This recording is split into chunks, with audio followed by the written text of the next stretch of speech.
Goeiedag almal en baie welkom by In die Tunnel. Dit is die sportnaweek wat voor ons lê. Daar's lekker groot rugby, groot rugby in Ierland en daar's groot rugby in Walvis Bay. Die eindstryd van die Verenigde Rugby Kampioenskap en dan 'n lekker groot wedstryd, dis wel Witches wat speel teen Uganda.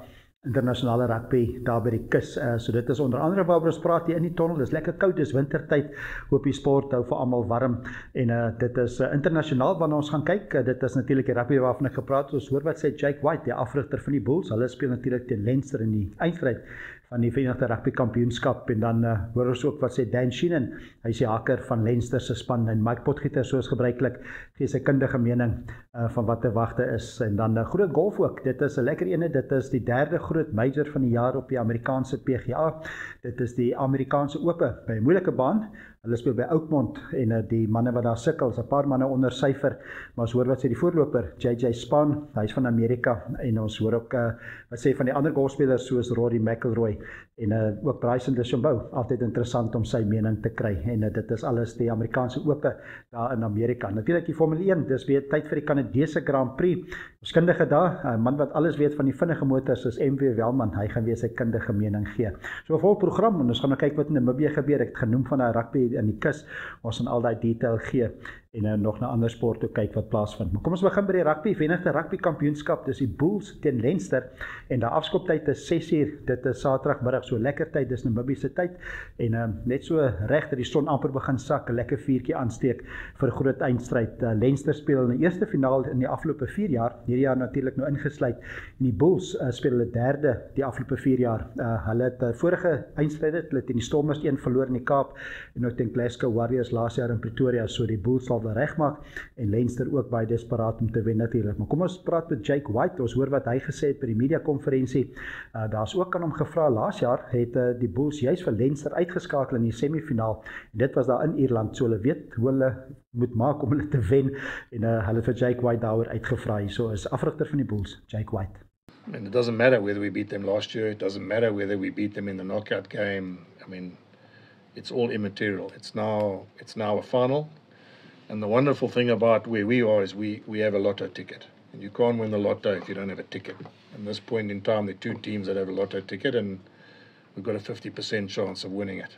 And that's how sport works. So it'll be different. I mean, I'm sure it'll be different. There's British and Irish Lions assembling while we're in the UK. There's, I think the next week the British and Irish Lions play. And I'm glad, because what it'll mean is it'll just mean that whole Dublin will be rugby crazy. I'm so happy because our young players and the guys we've been working hard with are going to experience something that's very, very unique and very, very special for them. Ja, dan afrigter van die Bulls, Jake White, hy's uitgeslape en daar's genoeg springbokke, daar's genoeg diepte ook in die Bulls span om vir Leinster aan te vat. Natuurlik Leinster het geweldig baie spelers wat vir Ierland se nasionale span speel. En een van hulle is Dan Sheehan. Hy's een van die beste hakkers in die wêreld en hy's ook in die Britse leeu span ingesluit. Kom ons hoor wat hy sê wat hy verwag van die Bulls in die eindstryd Saterdag. Obviously they're quite focused on set piece, so they're scrum and maul. But then they also control the game very well with the structured kicking game. So, like any team, we need to sort of nullify their strengths and make sure we can impose our strengths on them. So that'll be a focus that we sort of work out towards the end of the week as we put our plan together. And going forward onto Saturday, we'll look to bring our plan, the game plan we come up with during the week into action. Yeah, they're pretty good at everything.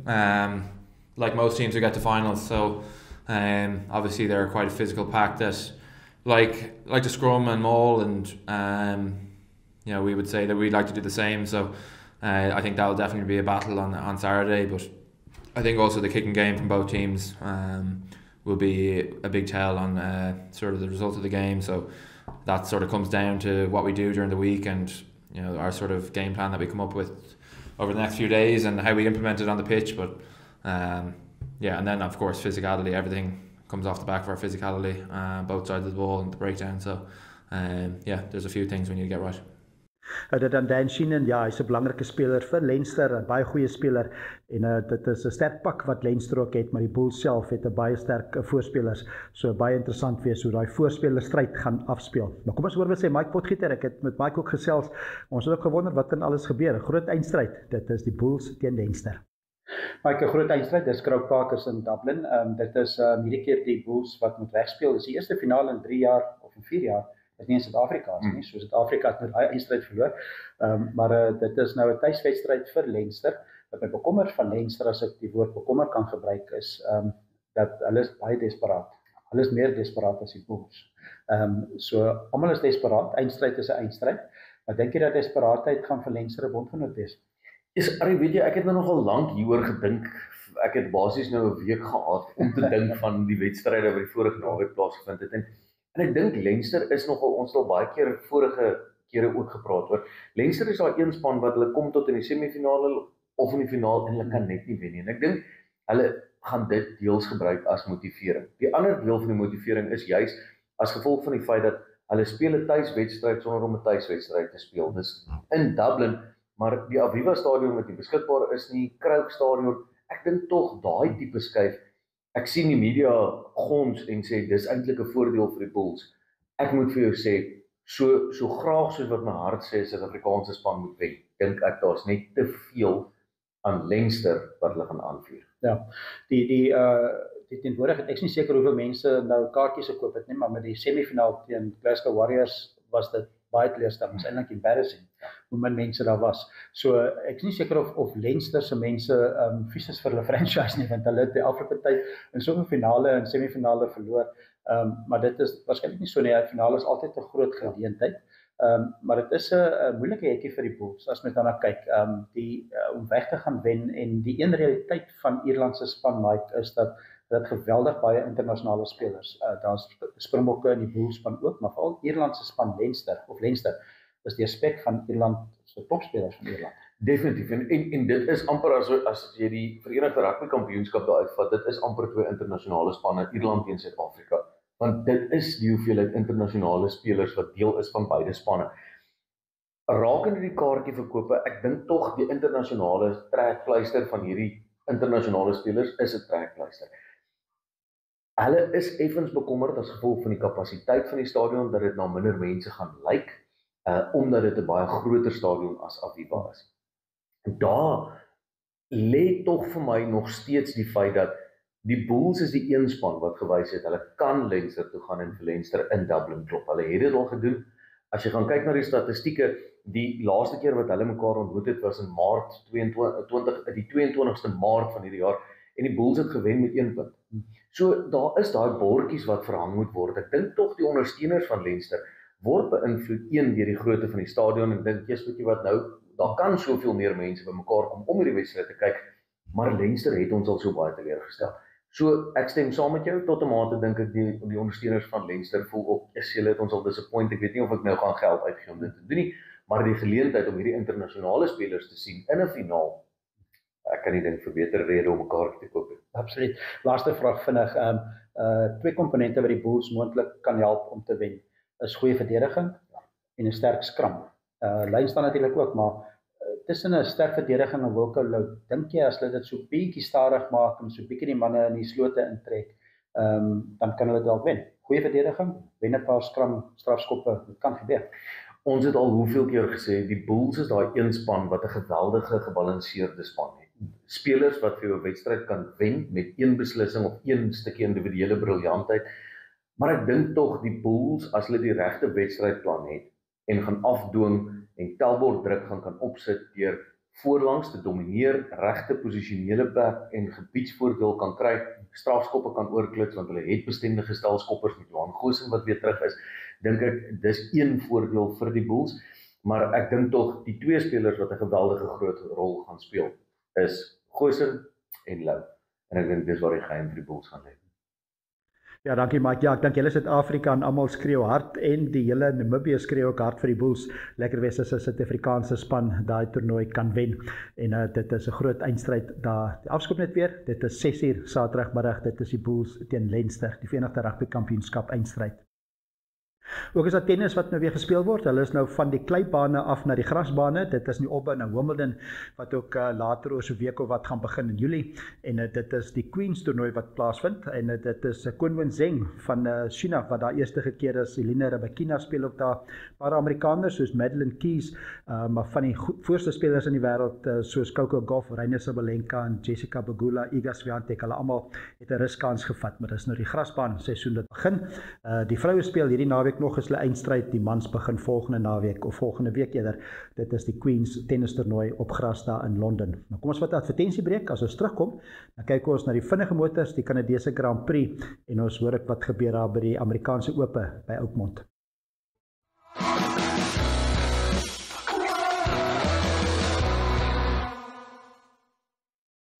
Welkom terug by In die Tunnel. Dis 'n lekker sportnaweek wat voor ons lê. 'n Klomp verskeidenheid, daar's iets vir almal. Elke sportliefhebber sal ietsie kry en daar's van ons soos ek wat eintlik alles kyk, alles probeer kyk. Jy het nie altyd tyd vir alles nie, maar dit is die rugby wat ons natuurlik maar nie kan mis nie, maar dan is ook Formule 1. Dit is Sondag die Kanadese Grand Prix. Dit is by die Circuit Gilles Villeneuve. Dit is groot enetjie wat weer voorkom. Veral interessant om te sien of die McLarens nog weer kan voorjaag. Dit is Oscar Piastri en Lando Norris wat baie goed doen hierdie jaar. Tans is Oscar Piastri voor op die punte met 186 punte en hy was al 8 keer op die podium en ook Lando Norris ook al 8 keer op die podium vir 176 punte net agter hom. Max Verstappen raak nou so 'n bietjie agter, hy's 137 punte in die derde plek met sy Red Bull Honda en dan Mercedes-Benz probeer so 'n bietjie vasklou, George Russell 111 en die Ferrari Charles Leclerc op 94. So dis die top 5 op hierdie stadium, maar het sal interessant wees wat gebeur daar in Kanada. Man wat die beste weet is ons kundige op die vinnige motors, dis MW Welman. Kom ons hoor wat hy te wagte is. Ja, die naweek skuif Formule 1 na die Noord-Amerikaanse kontinent, die Kanadese Grand Prix. Dit is die laaste keer wat die Kanadese Grand Prix hierdie tyd van die jaar gaan plaasvind. Van volgende jaar was hy vroeër geskuif om net na die Miami Grand Prix plaas te vind, sodat die ouens minder op en af hoef te vlieg. Natuurlik 'n groot onmin daaroor, want dit val op dieselfde dag as wat die Indy 500 plaasvind. So die manne van die Indy en die manne van Formule 1 is besig om mekaar in die keel te gryp. Dalk kom hulle tot 'n vergelyk, ons sal maar moet sien. In terme van die wedren self, die groot nuus natuurlik is dat Max Verstappen 1 punt weg is van 'n skorsing. Een wedren wat hy moet uitsit. As hy nog 1 punt op sy lisensie kry, dan gaan hy 'n wedren geskort moet word wat hy nie mag ry nie. So Red Bull moet 'n klomp planne in plek stel om seker te maak indien dit nou wel gebeur, want niks is onmoontlik met Max Verstappen nie, dat hulle wel 'n plan het om sy sitplek te kan vul. Hulle het 'n 17-jarige bestuurder van hulle in wat in Formule 2 ry, spesiale vergunning gekry by die FIA om sy superlisensie te gee sodat hy ook in Formule 1 mag kry. So hopelik gebeur dit nie, maar met Max, as hy kwaad word die dag, dan doen hy nogal redelike onverantwoordelike dinge, as jy maar sien. Wat weer self betref, dit lyk natuurlik of McLaren nog steeds die gunsteling is. Loshande, Oscar Piastri het reeds 5 wedrenne hierdie jaar gewen. Hy het nog steeds, ek dink, 'n bietjie van 'n sielkundige voorsprong bo sy spanmaat Lando Norris wat dalk bietjie vinniger is, maar baie meer sielkundig broos is. Jy weet, as oomblik die druk op is Lando geneig om bietjie uitmekaar te val. Oscar aan die ander kant is onverstoorbaar. Hy bly so kalm soos 'n daggewalm. En ek dink hy is besig om, soos my vriend Hendrik Verwoerd gesê het, te seil na sy eerste Formule 1 titel toe. Terug te keer na Max Verstappen toe. Red Bull is besig om beter te raak, maar ek dink regtig nie hulle het 'n kans in hierdie wedren nie. Ferrari die laaste tyd, hulle is nou wel tweede op die kampioenskapsleer op die oomblik. Hulle is daarom met hulle gereeld op die podium eindig of hoog op eindig, maar nie noodwendig wen nie. Charles Leclerc lyk my sy geduld met Ferrari is bietjie op. Hy reken uit 8 wedrenne in 7 jaar gewen. Oscar Piastri het reeds 7 in sy kort loopbaan gewen, waarvan hy 5 hierdie jaar gewen het. So ek dink Charles Leclerc se geduld met Ferrari is blykbaar op. Gepraat van Ferrari, Lewis Hamilton is maar ook 'n man wat bietjie sukkel om aan te pas by Ferrari, maar die gerugte van sy vroeë aftrede is totaal en al oordryf, sê hy. Carlos Sainz het ook 'n groot gelawaai gemaak oor hoe moeilik dit is om aan te pas by 'n nuwe span. Hy sukkel selfs met die aanpassing na Williams toe en dis nie die eerste keer wat hy skuif van 'n span af nie. Hy was natuurlik by Toro Rosso, toe by Renault, toe by McLaren, toe by Ferrari en nou by Williams. So dis vir hom 'n nuwe ding nie en as hy sê dit is moeilik om aan te pas, dan moet jy weet dit is nou maar so. Wat die baan self betref, dis natuurlik 'n straatbaan, dis nie wel in die stad nie, dis nou wel op 'n eiland in 'n stad. Baie mure, baie skerp draaie, baie chicanes, en baie onder die bome. Die jaar hou baie van die baan en natuurlik die baan is die bekendste daarvoor vir die sogenaamde muur van kampioene of Wall of Champions, daar op die laaste chicane. 'n Hele klomp jaar het al in die verlede met hierdie muur kennis gemaak, op baie onaangename manier en ek verwag ons gaan weer 'n hele paar van hierdie jaar ook sien. Die wedren vind Sondag aand 8:00 Suid-Afrikaanse tyd plaas. Ek dink dit gaan weer eens 'n McLaren prosesie wees, maar soos altyd dit bly maar opwindend, altyd niks is voorspelbaar nie. En net so 'n klein stukkie trivia, dit is natuurlik die langste Formule 1 wedren in die geskiedenis wat nog hier plaasgevind het. In 2011 het die wedren 4 ure, 4 minute en 39 sekondes geduur, vol van reën. En ons het nou natuurlik Jenson Button het van agter af verbygekom vir Sebastian Vettel gewen op die laaste ronde. En dis nadat Jenson Button op 'n stadium heel laaste in daai wedren was. Okay, Arie, dan terug na jou toe, praat binnekort weer. Ja, dankie MB. Ja, lekker vooruitsig. Dit is die Kanadese Grand Prix. Dis vroegerig Sondag. Natuurlik die son kom ons eers hier by ons in Afrika op en dan gaan hy oor daar na Amerika toe. En net in die constructors, soos ek sê, die vervaardigers se afdeling is dit die McLarens wat voor is, baie gemaklik 362 punte, Ferrari 165 en dan Mercedes-Benz 159. Red Bull het 144 en dis omtrent al die punte, 137 daarvan is net Max Verstappen. So net ter afsluiting, dit is die Kanadese Grand Prix, Gilles Villeneuve baan, hulle ry kloksgewys 13 draaie, so 4,3 km en hulle ry 70 rondes, so dis lekker vooruitsig. Dis die Kanadese Grand Prix Sondag. Kom ons gaan na die golfbaan, dit is die FSA Ope, Amerikaanse Ope by Oakmont. Altyd 'n interessante toernooi om te kyk. Interessant, want die Amerikaanse Ope is altyd bekend dat die rieveld is baie moeilik, is baie dik en die skoonvelde is maar nou gesny en dan die setperke is hard en vinnig. So al daai kombinasies maak dit vir golfspelers baie moeilik. En veral die moderne golf waar die manne die bal so ver slaan, kan jy hom ook baie ver diep in die rieveld inslaan. En dit is ook wat gebeur het in die eerste ronde. So dit is van die voorlopers is die manne wat miskien nie die bal so ver slaan nie, maar hulle slaan die bal meer reguit. Dit is JJ Spaun. Hy is 4 onder baansyfer 66, 'n baie goeie telling op daai baan wat beskryf word as die moeilikste golfbaan in Amerika, waarskynlik dan in die wêreld naby daaraan, bloot oor dat die rieveld so moeilik is. Suid-Afrika se Tristan Lawrence die eerste ronde 3 onder baansyfer gewees. Hoopelik kan hy vasbyt en daar in kontensie bly om Sondag nog te probeer om daai toernooi te wen. Maar kom ons hoor wat sê JJ Spaun. Hy is die voorloper en geen beter speler as om te vra wat hy dink van die baan. Hierso is JJ Spaun. Yeah, it's challenging in every sort of aspect or variable in golf. Off the tee, you got to get in the fairway or else you're pretty much chipping out or trying to hack something out unless you get a lucky lie. Landing it in specific spots, which is you're only able to do that if you're out of the fairway because the greens are so slopey and they're not really sections, so you can't really play to like one part of the green and feed it down. Everything just kind of like goes to one spot.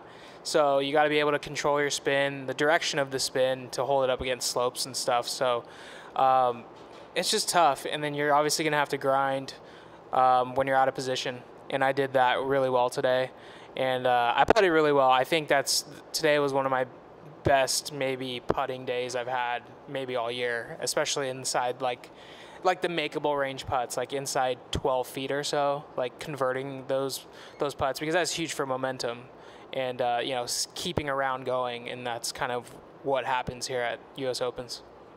Dit dan JJ Spaun is die voorloper op 4 onder baansyfer Amerikaanse Ope daar by Oakmont. Een van die gunstelinge, van die vroeë gunstelinge is Rory McIlroy, is nommer 2 in die wêreld en hy is 4 oor baansyfer en daar's aan hom gevra hoe moeilik dit is om sy bal in die rieveld te kry en lyk my hy het dalk ook gesukkel om sy bal in die rieveld te kry. 4 oor baansyfer, hierso is Rory McIlroy. Yeah, I'm glad we have spotters up there because I played last Monday, just in Druck's outing, and you hit the ball off the fairway, and you were looking for a good couple of minutes just to find it. So it's very penal if you miss. Sometimes it's penal if you don't miss, but that's the person with the most patience and the best attitude this week is the one that's going to win. Ja, dat dan Rory McIlroy en hy het nie baie goeie telling gespeel nie. En ander speler wat ook een van die gunstelinge is, verdedigende kampioen, Bryson DeChambeau. Hy het ook 'n 3 oor baansyfer in sy eerste ronde gespeel en daar's hom gevra of hy ook braaf is om op baie van die bolwe sy eenhout te slaan. Hierso is Bryson DeChambeau. It depends. So how many drivers will I hit? It depends on how well I'm hitting it. I'm hitting it pretty nicely right now, a lot better than last week. So hopefully I don't have to hit that much. Can I be fearless on this golf course? Well, yeah, anybody really can.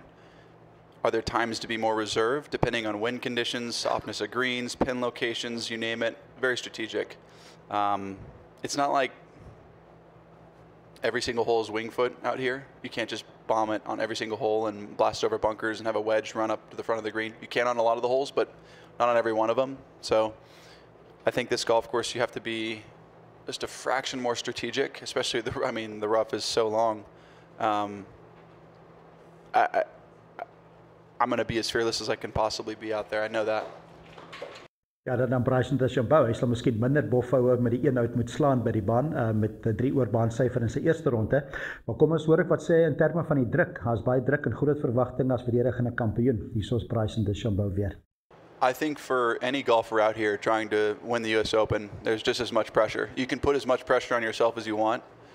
I try to look at it as there's a lot of fans out there. I'm excited to showcase my skill sets and try to play the best golf I possibly can. And if that adds up to the lowest number out here, great. If not, I got to work harder.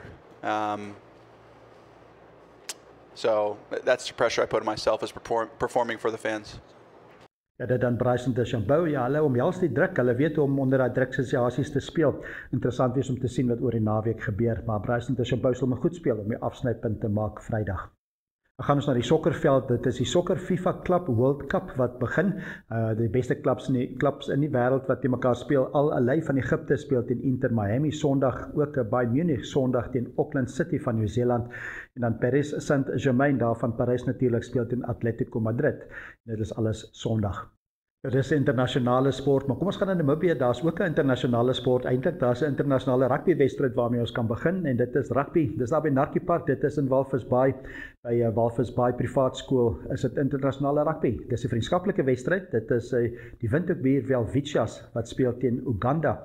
3 uur die afskoptyd, dit is Saterdag. Kaartjies nog beskikbaar. Dis natuurlik op e-tickets kan dit bespreek word, en kaartjies kos $100 vir 'n volwassene. Kinders tussen 12 en 16 jaar is $50 en kinders onder 12 jaar kan kosteloos ingaan. So lekker groot rugby, internasionale rugby wat ons daar kan gaan kyk by Walvis Bay. As jy dit nie kan daar self wees in Walvis Bay nie, volg dit dan natuurlik lewendig die uitsending op kanaal 285 op NTV, of gaan ook na oneup2.com, of selfs op YouTube op NTV se netwerk Media Hub.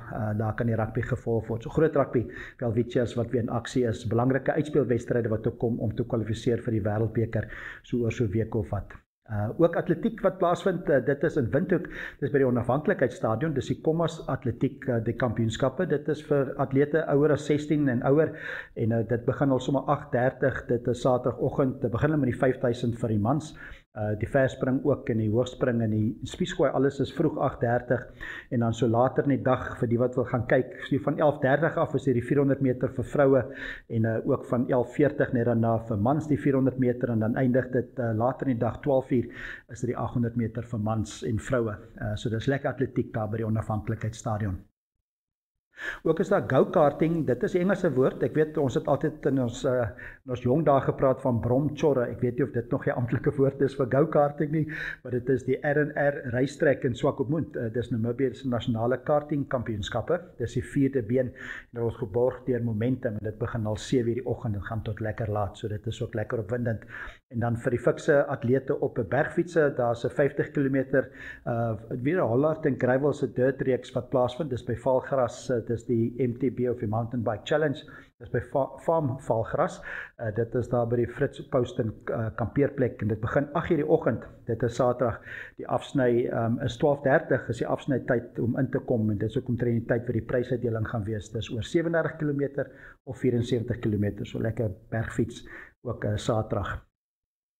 En dan Sondag is daar groot netbal, maar dit is nie in Windhoek of in Namibië nie, dit is in Dubai, dit is by United Arab Emirates, dit is die Netbal Cup, noem hulle dit. Dit begin ook al die 15de wat dit begin, dit gaan aan tot die 21ste Junie. Namibië se Debmarine Desert Jewels wat ook daar speel. Dit is Amerika, Ierland en Singapore en Kenia wat ook daar in aksie is saam met die gasheerland. En Namibië wat ook in aksie is, dit is Sondag hulle eerste wedstryd. Dit is eers van die ander spanne soos Ierland wat teen Singapore speel, dit is 1:30 Namibië se tyd, en dan is dit Namibian Debmarine Desert Jewels wat speel teen Kenia, en dit is Sondag 4 uur. Daai toernooi gaan aan ook nog Maandag, en dit is daai groot netbal in Dubai dan, en dit is die Debmarine Desert Jewels, die Namibiese nasionale span wat dan in aksie is, die United Arab Emirates. Dit is Maandag 4 uur dit alles gebeur. So 'n mondvol sportklomp, sportaksie, dit is van internasionaal die rugby en die golf en die Formule 1 en dan 'n lekker rugby daar by die kus daar by Narkie Park. So geniet die sport internasionaal en in Namibië. Ek gaan beslis daai Bulls Leinster eindstryd kyk en dan laat aand verseker die FSA Open Golf. So dit is 'n lekker sportnaweek. Ons gesels weer volgende Vrydag in die tonnel. Tot dan, groete en 'n lekker sportnaweek.